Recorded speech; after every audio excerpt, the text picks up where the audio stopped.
You need about 30 million streams to generate six figures for the year. If we're just looking at the numbers, it's one of the most discouraging metrics in the music business. There's very few businesses that only have one revenue stream, right?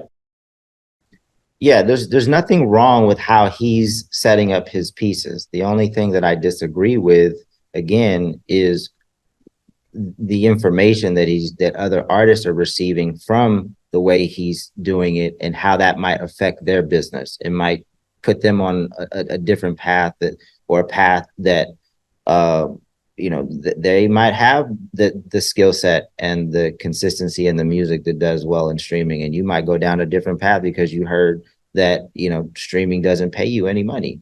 So I don't want to keep beating a dead horse. People can look at people's Spotify Wrapped and see if people made money from streaming. I mean, I know that, Erinn, there's it's a lost leader for a lot of artists.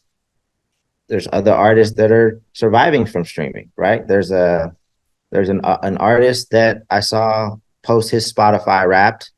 I think it had like 27 million streams. And he said he hadn't released a song in the last 7 months, and streaming allowed him the time to get sober because he was collecting those checks from whenever he stopped releasing music this year, whether it was May, I think it was May. And it allowed him the time to get sober because like I said, streaming is the closest thing to a paycheck that artists have ever seen.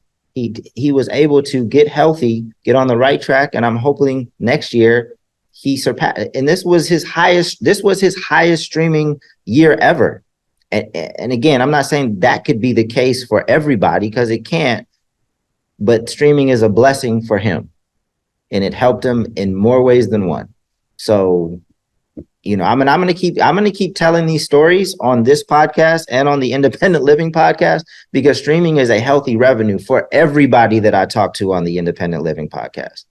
I got a lot of dope conversations coming up, and streaming, it may not be everybody's top, but it's a healthy revenue for everybody that I bring on the podcast. And that's that's part of what's helped shape my opinion. So you won't be bringing Triz on the podcast then? No, Triz won't be on the Independent Living podcast, but what he's doing is dope. So Triz, just to give people a background, is a dope rapper out of the Inland Empire here in Southern California.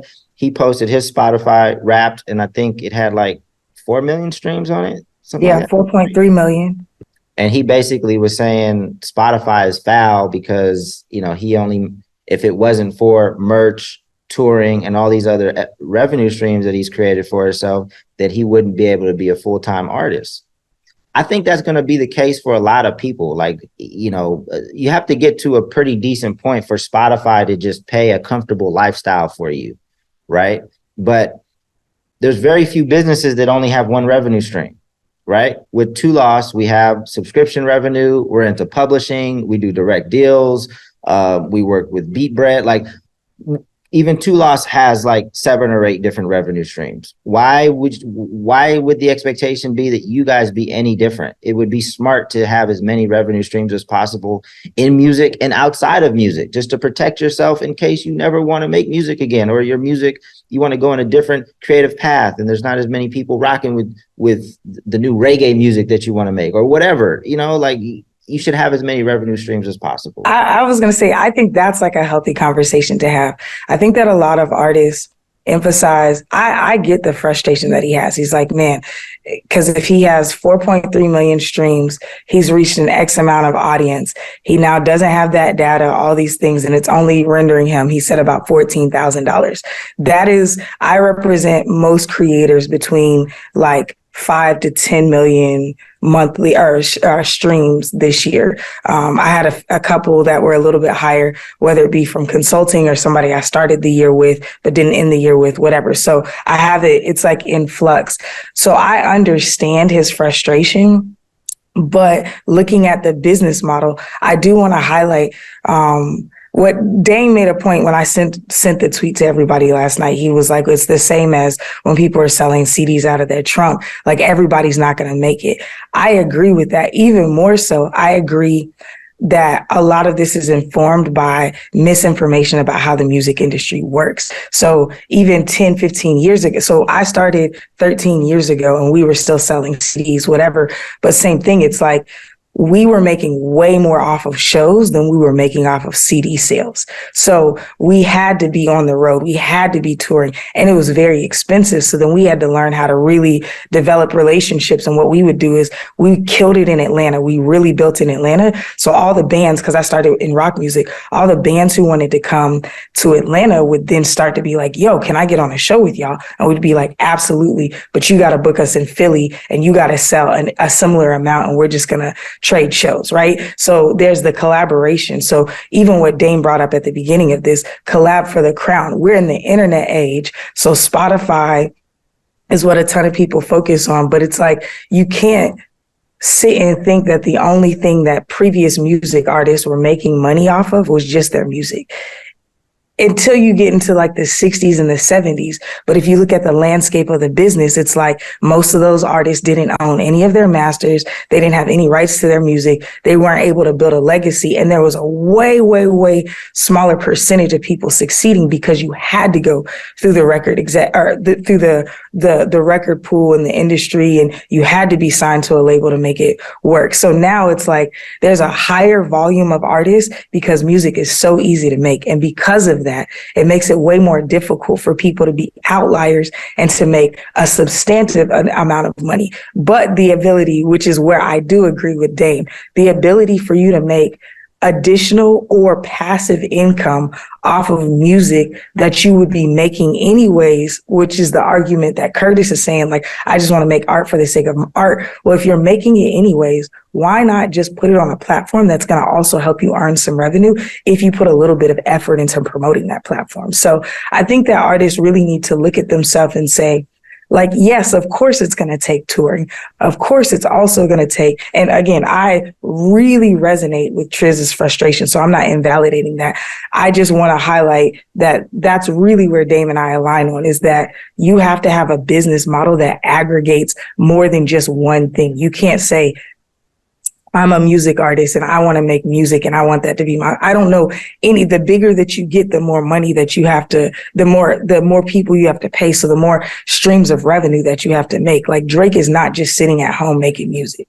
There are some artists who are lucky and blessed and just recluses in their studio making music. But the vast majority of people who are amassing wealth in this industry aren't just making music. Like, even Nick D, going back to Dame brought him up. He was on the Independent Living podcast. I think y'all should check that episode out because he's very much an artist and he's very much a businessman, which I think could help a lot of people. But he has so many other streams of revenue. He has podcasts. He's building community on different platforms. There's so much there. So I think that the takeaway is that we all have to put in to get out what we want. And it's like, that's why Payne spends time making beats every day, but also making videos about what he's doing in the business. That's why I consult, but also I still manage one artist. And I also still, like I'm teaching, I'm podcasting. It's like we're creating a cornucopia of the outcomes that we want from the business that we're and the energy that we're putting into our business. So I will, I definitely agree with all of that. So what I will say, we're streaming through the streaming process. It's possible to get data, and this is how, right? Like when you guys do your pre-save links, right? The pre-save links, and this is going to be something that Two Lost is developing. With the pre-save links, people have to enter their email, right? So with that goes into your email bank, and Two Lost is building within the dashboard a way to email your fans directly through your dashboard once you collect those emails through your pre-save links. It's not available yet. It's something that we're building. There's an artist named Lil Mabu. I'm not a fan of, but he's doing really well. That we distribute, and he's obviously very successful, and he has a lot of attention right now. His email list is already at 200,000 through streaming, essentially, right? Because people are clicking the pre-save link. It's going to go into your bank, and you're going to be able to email these people directly from your Two Lost platform. So I know that it's difficult. Like if somebody finds you randomly on Spotify, it's difficult because you don't have that email to get that person to even come to your Instagram or to interact or engage. But some people do. Some people will go the extra mile and figure it out, right? Like you hear somebody, your Instagram link is at least on your Spotify, or it should be, right? People get a lot of Instagram followers through Spotify. So yeah, it sucks that Spotify doesn't just hand you over emails, hand you over phone numbers. But some of that, again, is kind of top of funnel. Some of that you will be able to get, whether it's through a pre-save link or when people go the extra mile and find you through Instagram, or maybe you put your email in your bio or other contact information. So people can find you. You can get that information. And Two Loss is building out tools to hopefully make that a little easier through our platform. So don't dismiss that as well. I mean, it's another benefit of streaming, essentially. Yeah, and you have to fight for your data. I mean, I hate that Spotify doesn't give you a lot. And I, like Dame said, the pre-save campaigns, I don't really like pre-save campaigns because I feel like you're asking artists to do another thing. And this isn't me coming against that. But like, I'm still fighting for the data. So what, like all of my artists that I work with have a phone number, and that's in their Spotify, where the number is like, hey, text me, call me. Every time they drop a new song, you know, you have what, like, it's like 120 characters, 140 characters. You can be like new song out or whatever. My artists say new song, text me, and the phone number is there. So you can't just say, damn, Spotify, whatever. Like, if you make something your enemy, that means that you've decided that you want to fight. You know what I'm saying? Like, but if you become the victim, then a lot of times that means that you're succumbing. Like, there's a lot of issues with all of the industry that I have, but it's like, I'm still here and interested in fighting. And when I'm not, I leave what I'm doing. I was not interested in fighting as a manager anymore. So I pivoted and left that. I still manage one artist, you know, y'all know that, but I'm still working with artists and creative teams. So it's like, you just got to figure out what works for you. I just started, there's another app that I really like called Song Stats. You can get it for free, but then if you subscribe to it, to me, it gives some better data than Chartmetrics even, and it's way more inexpensive. It pinpoints data in a specific way. So I think that going back to the business side, which some of y'all don't want to listen to, you got to fight for your data. And when you get your data points, like, hone in on those. Like Spotify, even with Spotify Wrapped, this is what Barry Hefner was saying yesterday. They're giving you more things to pinpoint. Like, here you are the top artist for 1,000 people or 630 people or 400 people found you to be their top artist. Even that, as soon as those people start reposting, that's another thing. Spotify Wrapped gives you the opportunity to reverse engineer your fans. They may have never followed you on, because all of the people that I had on Spotify Wrapped, my top listened to artists, I don't follow any of them, but I tagged all of them. I follow one. I tagged all of them yesterday when I posted in my story. So it's like, now, as a manager, all I've been doing is data mining that. I just started going and looking at all the artists that my artist was reposting, or all the fans that my artist was reposting. I'm like, dope. Like, half of them don't even follow her. Do you know what I'm saying? So it's like, this is a time to, instead of just comparing and being down on yourself or frustrated, like, yo, this is a win. Like, you have people, whether it's one new fan or whether it's a million new fans, you have people interested in what you're doing. Go find those people and talk about what you're doing. Find where they're at. You know what I'm saying? Like, this is the time to relationship building, going back to community. Build your community around this time instead of like finding a place to self-loathe during seasonal depression. And I know these platforms, they don't just hand over information, but you got to get creative. You can get this information. I remember back in the day on Facebook, like, I would just ask people to put their emails in the comments, and I would go through and just copy and paste to a spreadsheet. Is that easy? No, I mean, it is easy, but it takes a little time. You know, it takes a little time to do that. So no, it's not going to be a little button, click, download, boom, all the emails go into a very nice little CSV file. It's not going to be that, but you can get this information from these platforms. And if it was that, artists wouldn't use it. Well, you know what does do that? A Google form. What do you mean? You can create a Google form, send a link out to people, and if they sign up, and it's free. Oh yeah. It will literally, as you just said, go directly into a CSV file. It'll go from the Google form into a spreadsheet. It's secure, so people don't just drop their email address in a comment, which they might not be comfortable doing. So I just started using that, and it's been great. And so I'm going to keep using it. I'm going to encourage other people to use it in a productive way. But yeah, I mean, to go back to Tris, to put into perspective, him getting 4 million Spotify streams in a year, that's a great accomplishment. I mean, it's hard to get 4 million now. And my bad, Pain, but and you can assume, Spotify might be like half of his streaming. So Right.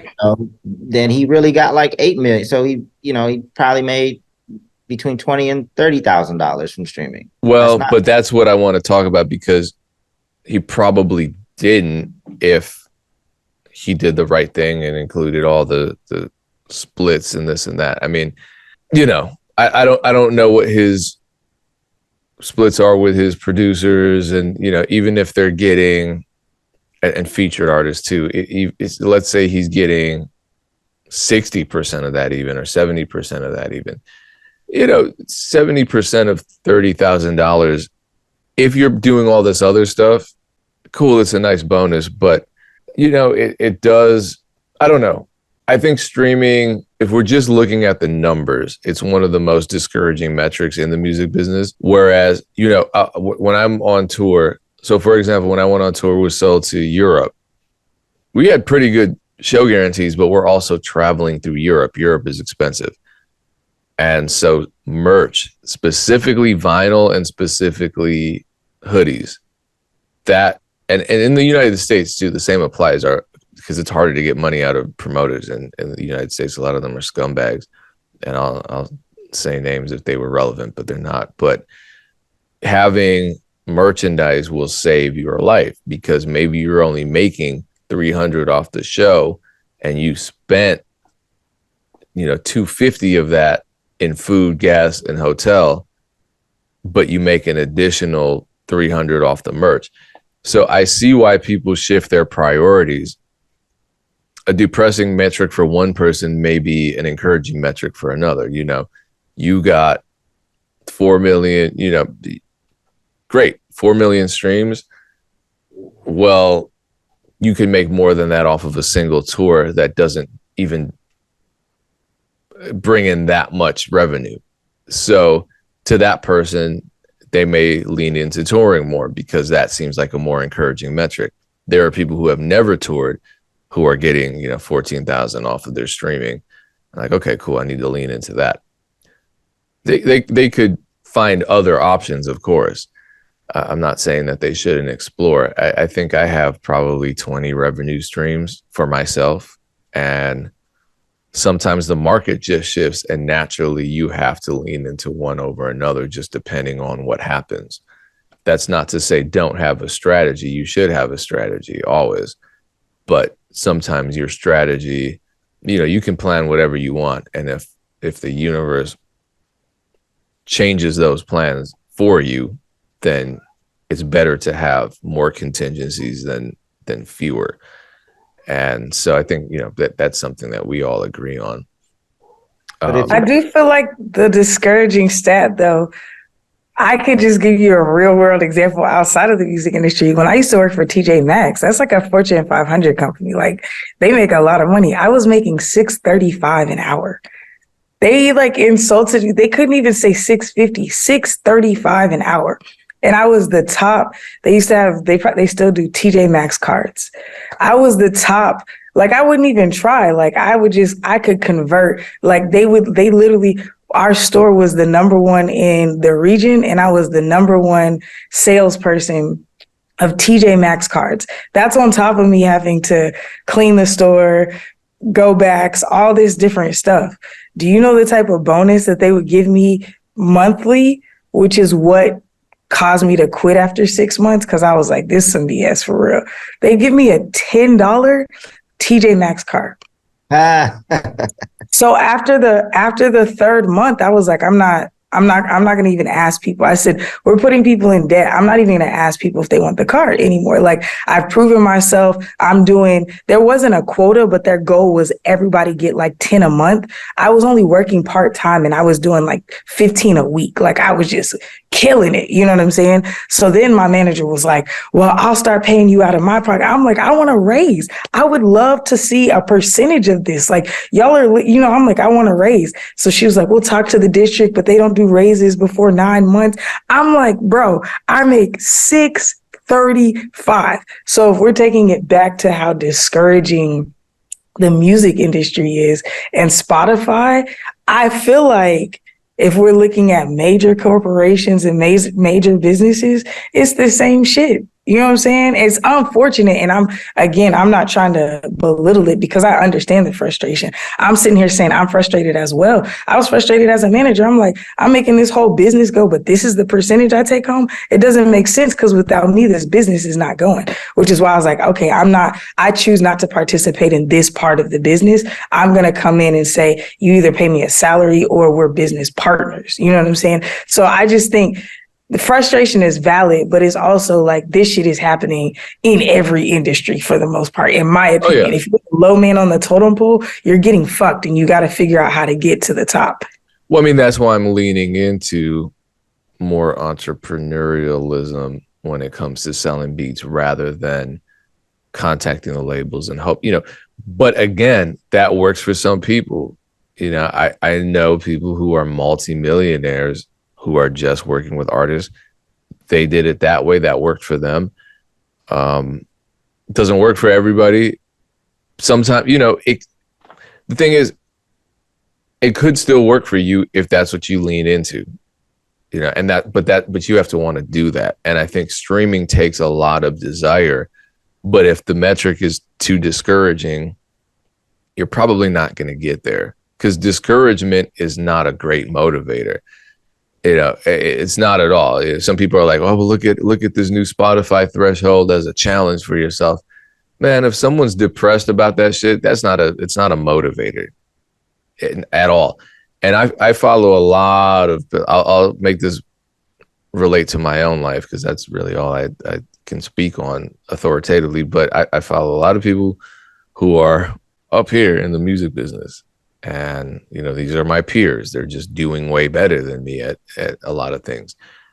There was one of my favorite producers posted his Spotify rap, but it was for his writer's credits. And it was like 1.6 billion streams for the year. And, granted, he makes his. But you're looking at that and you're thinking, wow, that's encouraging. Oh, my God, that's amazing. And then the vast majority of the artists I work with who I think are doing great overall in terms of their music careers are more at the Triz level, 4 million, 10 million, around there. If you're focusing just on one platform, right? Spotify, you need 30 million streams to generate six figures, about 30 million streams to generate six figures for the year. On the low end, just to break that $100,000 mark. And that's assuming you own 100% of that master, no split, nothing. It's the gross $100,000 you're bringing in. 30 million streams is a hell of a lot. It makes me think, with all things, it takes a lot of energy. Building anything takes a lot of energy. Building a healthy touring schedule, a healthy touring cadence to make that kind of, you have to do this over and over again, and you might literally feel like you're dying, but you have to push through it if that's what you want to do. Getting up to 30 million streams, also a hell of a climb. So it's hard. Again, it's discouraging, and it's almost like jumping into these arenas with all this knowledge of the metrics could be a detriment. It's probably, this is what I'm struggling with, because knowing too much can hurt you as an artist. If you know what you need to do to hit your goal, it's like when you're training in the gym and you're doing your push-ups and someone's counting and you know that you have to hit 500, but you're at 50 and you hear that trainer saying 51, 52. it's almost better psychologically to just tell them, shut the fuck up. Don't tell me where we are. Let me just do this and kind of disassociate from what I'm doing. You got to, I understand why touring musicians are on drugs so heavy. I don't use drugs. I wasn't even using THC on the last tours. I wish I had been. I was stressed. It's hard. And so a lot of people will swear up and down, someone like me or someone like Dame or someone like Curtis King or someone like Erinn, we don't love music because we're focusing on the money. We love ourselves because we're focusing on the money. We want the freedom that money brings. We want the stress-free lifestyle that money brings. We work way too goddamn hard for you to be accusing us of that. You wouldn't survive a second in our shoes with the shit that we've had to go through for the last decade and a half. Absolutely not. But from the outside looking in, that's what people think. And from the inside looking out, sometimes it's so terrifyingly intimidating to see what benchmarks we have to hit to reach our goals that it just doesn't serve us.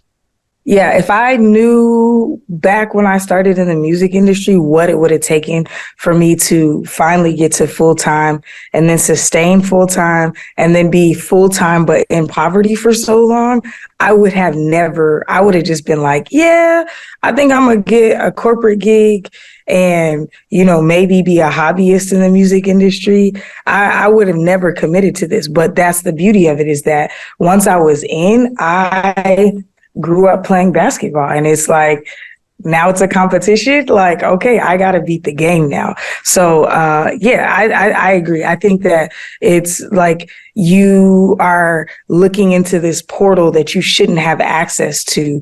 And I'm not even talking about data. It's almost just seeing, like being able to calculate, like, oh, well, I have to do this to make this much money. When I first started in the music industry, it was like the only type of guaranteed money I knew was like, if we book a show, I know we may make $300 or $400. Everything else was just us hoping and praying and throwing a ton of things against the wall. But when you get to the point where you're like, I do not know what's going to stick, you throw a ton of shit against the wall and something stick. And that's how you get it. But if you look at it like a formula almost, or like, oh, now I got to get this million streams. And you're discouraged off rip. And I'm with Payne. It's like, to get an audience to tour to, it takes so long. But I used to burn through money on tours. I remember the first tour that I funded by myself, I lost like $2,000 or $3,000. And so many of my manager friends were like, oh my God, congratulations, y'all killed that. And I was like, what? I just worked. I spent $8,000 on this tour and I came back and only made $6,000. Like, I had to save for months just to fund this. And they were like, no, you're killing it. This is an indicator that you're actually doing really well because you know what I'm saying? So it's like, it takes so long to get to the point where I can now be like, okay, here's the tour we're about to go on. Here are the guarantees for this tour, yada, yada, yada. But it takes time either way. Like, if you're more frustrated that you didn't get the microwave instantaneous gratification, then this isn't the place for you to be. This is you heavily invest in the music industry and you may or may not make your money back. Touring is tough. If you can lean into touring, that means there's a lot of other opportunities out there for you. Like, if you can tour successfully, and for some reason that's all you're doing, trust me, there's a shitload more stuff that you can be doing to make a lot of money, right? I can't think of unless you're touring on somebody else's tour, unless you're just like piggybacking other people's tour. When I say touring, I mean, these people are showing up for you, right? If these people are showing up for you, you can get them to show up in so many other ways. So if you just like, but even if you're just piggybacking on a tour, if you're creative, you can definitely make money. Yeah, I mean, if some people are good networkers and are good to are worth tickets and are follow protocols on tour, not a headache. They know they're going to show up professional and can get on a lot of tours. But I would definitely make sure that you're building relationships with people along the way so that you're stacking your own fans and you're not just focused on the show. Like, you're in the crowd, you're at the merch booth, talking to people, things like that. But if you can tour, because touring is like, if you can get people to come out of their house and see you live, that means you have, a pretty strong fan base. Even if you can get 50 people out in a city, like that's impressive. Because these people have a lot of other shit going on, a lot of other stresses. They might have kids, they might need to get a babysitter, like transportation. Like it's not cheap to come out of the house these days. You're probably spending at least 100, at least. I feel like I could sneeze and spend $100. I hate it. I'm like, why is life so expensive? Nowadays, I need to get married. I just need a husband because I literally am so sick of spending my own money. well, if you need a specific kind of husband, then if it's financially motivated, you know what I mean? I don't think so. I feel like most men are just like, in my experience, maybe I'm from the South, but most men are like very aware that their wife is going to spend their money. Oh, we could flip this. You need a very specific type of husband. We could flip this podcast and make it just a mission to get Erinn hitched. We could be like, hey, listen. The hitch pod. How much do they have to make a year to it's not like that because I don't need them to I would love for them to take care of me. I would love to not work and just explore all of my music ideas and not have to worry about paying bills, ideally, but I don't have a number. I think I have more characteristics that I'm way more interested in because if you have certain characteristics, you'll eventually make the money. You know what I'm saying? But I'm also in my 30s. So yeah, you can't be a starter. Like you can't be like, and unless you have a startup, that could be cool. But they might have 30 million streams right now.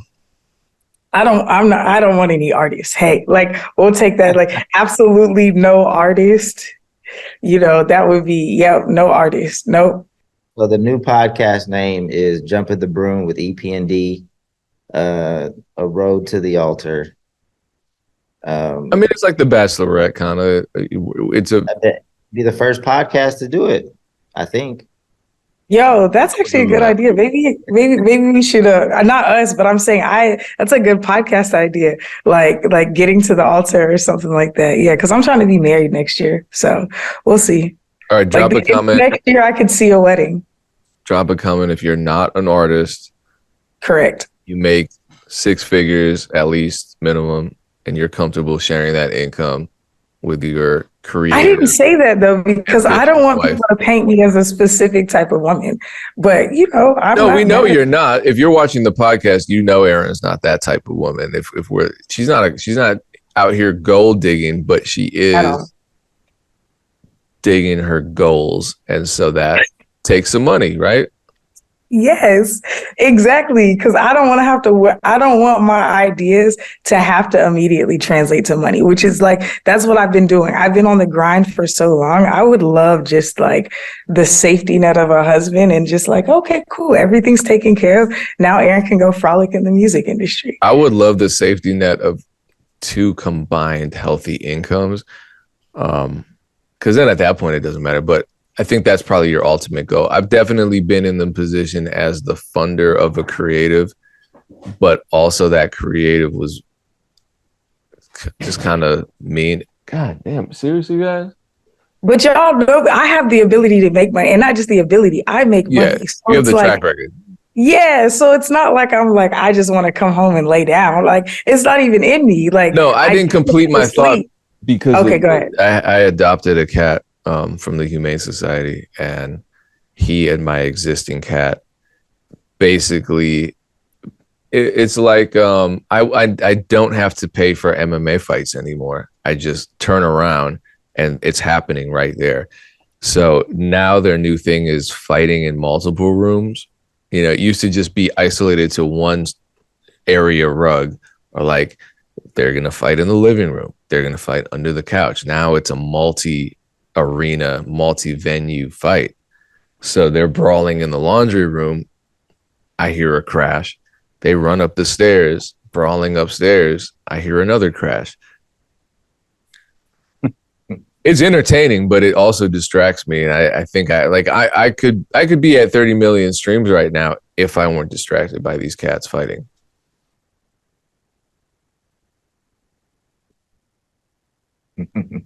Yeah, so to finish your thought, Payne, if you're not an artist, 6 figures, Yeah, but obviously not a narcissist. What else? They wouldn't admit that. So I think we have to go through the vetting process. Well, yeah, that's what dating's for. Dating for a long time, not like a month or two. You have That's no true. idea. You have no idea. Shit, even a year or two, you don't know what people are up to. Oh, for sure. That's what terrifies me about marriage, because a lot of people get married after a year or two. I'm like, I've dated people for 3 years, and on that third year,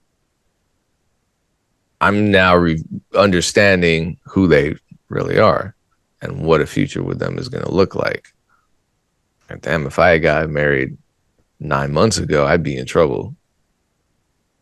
So put your emails in the comments, resumes in the comments. If we feel This will like be interesting because I actually don't date strangers for that very reason, Paige. I always date people within, like, they know somebody that knows me who knows them type vibes. So, yeah. it's not going to be a direct connection. If we feel like somebody is possibly makes sense, we're going to bring them on the podcast. Yeah. Me and Payne are going to Maybe that's my new segment. Payne are going to give him that big brother conversation and just kind of give that initial vetting process. Oh, could we get a sponsorship from like Hinge or Bumble or something? I'm down for that. I like to cook, y'all. I'm very laid back. All right, we got to wrap it up, but I got to run. Okay, so we talked about Spotify raps. Now we're going to wrap it up. We didn't talk about royalty recoupment, which we will get to next week. TwoLost.com, www.twoLost.com, promo code PAIN for 3 months of free music distribution. Get your music on all the platforms, and any month after that, it's only $2.99, which is shocking to me when I looked up what their pricing structure was, because at first I was like, oh damn, we got a sponsor, and those free trials often end and you get blindsided by some crazy fee. Not this time. So promo code PAIN, TwoLost.com. Appreciate all of you tuning in to EP&D. I hate that I don't know who came up with that off top, but if you came up with EP&D, drop a comment so we can properly credit you in the next couple episodes. We appreciate that. Till next time. Peace.